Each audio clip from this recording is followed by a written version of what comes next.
एक राजा कंजूस था। कंजूस की वजह से उस पर एक लड़का लड़की थे, वो दोनों जवान हो गए थे। अब वो शादी नहीं कर रहा था लड़की की लोभ के कारण, और ना ही लड़के को राज दे रहा था। एक तो ही ठीक है। समय गुजरता गया। क्या देखते हैं, एक नट और नटनी तमाशा करने आ जाते हैं। उनने सोचा अगर हम राजा के यहाँ तमाशा करेंगे, हो सके धन चोखा मिल जाए। राजा ते अर्जी लगाई कि हे राजन, हम तमाशा दिखाना चाहते हैं। तो राजा ने सोचा ठीक है, कल रात को तमाशा दिखाना। समय तय हो गया, राज में मुनादी करा दी गई। तमाशा देखने जनता आ गई और उसमें एक महात्मा भी आ बैठा। समय के अनुसार तमाशा शुरू कर दिया। अच्छा किया, 3 पहर तक तगड़ापन से तमाशा किया। तो उनको किसी ने राजा के डर के मारे कुछ नहीं दिया दान दक्षिणा। तो नटनी बोली अपने पति को सुना दूं, एक ताल ढीली कर ले, जब कोई दे रहा ना, जब कोई दे रहा ना।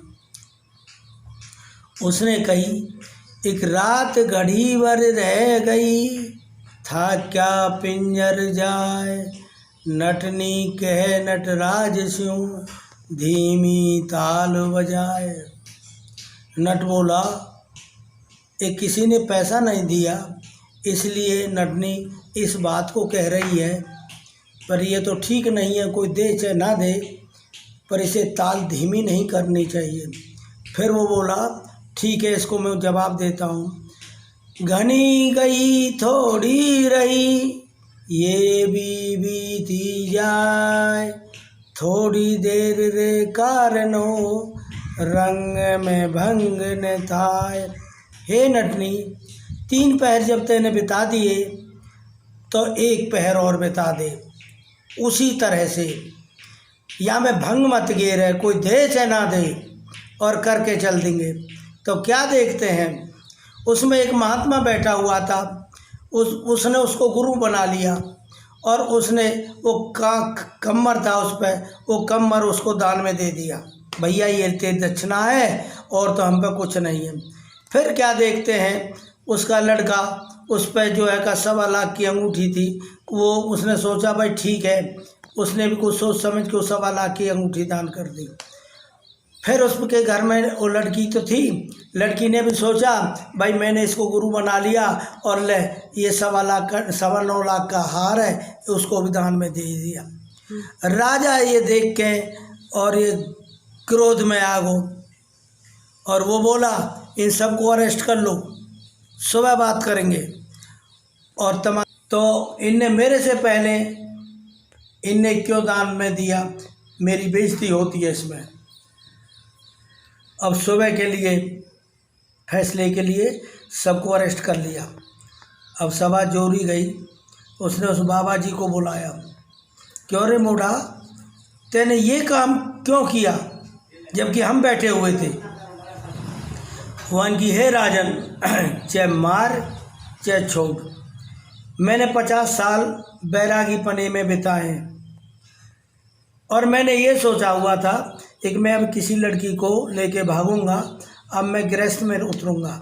लेकिन अभी अभी याने जो ये शब्द कहे थे, घनी गई थोड़ी रही, ये भी बीती जाए, और थोड़ी देर रे कारणों रंग में भंग न थाए, मैंने इसको गुरु बना लिया है, और मैंने तो इसको दक्षिणा दी है, और तो वो कुछ था नहीं। ठीक है, अलग हो जा। फिर लड़का से पूछा तेने क्यों किया। उसने कहा हे पिताजी, मैं फुल जोर पे अब जवान हूँ, और यही अवस्था है जब मैं अपना राज की सीमाएं बढ़ा सकता हूँ, लेकिन आप मेरे को राज ही नहीं दे रहे। अब मैं 1-2 दिन में आपको कलम कर देता, चाहे मारो चाहे छोड़ो, पर अब नहीं मारूंगा, क्योंकि चाहे ज़िंदगी गुजार दूंगा। मैंने इसको गुरु बना के और ये 1.25 लाख की अंगूठी दी है। वन की ठीक है, साइड हो जा। फिर लड़की को बुलाया, लड़की तैने ये 9.25 लाख का क्यों दिया? वन की हे पिताजी, मारो चाहे छोड़ो, मैं 1-2 दिन में किसी को लेके भागती, क्योंकि मैं ब्याह योग्य हो चुकी थी।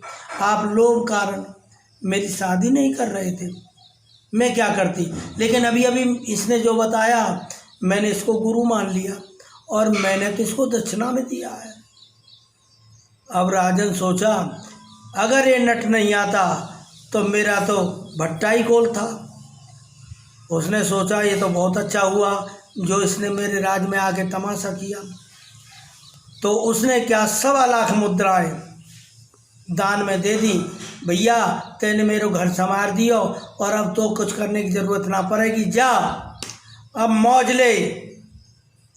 तो उसने क्या काम किया, उसको विदा कर दिया नट और नट को, और उस महात्मा को 1 कम्मर की बजाय कई कम्मर दिए।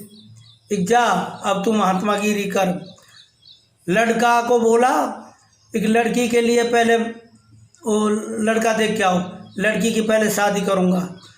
तो किसी राज के राजा से लड़का देख के और लड़की की शादी कर दी और विदा कर दी। अब लड़के को बुलाया, हे बच्चे अब तू जान, तेरो काम जान, और ये ले राज की चाबी, और हम तो महात्मा बनेंगे। तो वो चला गया। तो इस कहानी से हमें ये शिक्षा मिलती है, समय के अनुसार सब करना चाहिए, लोभ नहीं करना चाहिए। इति।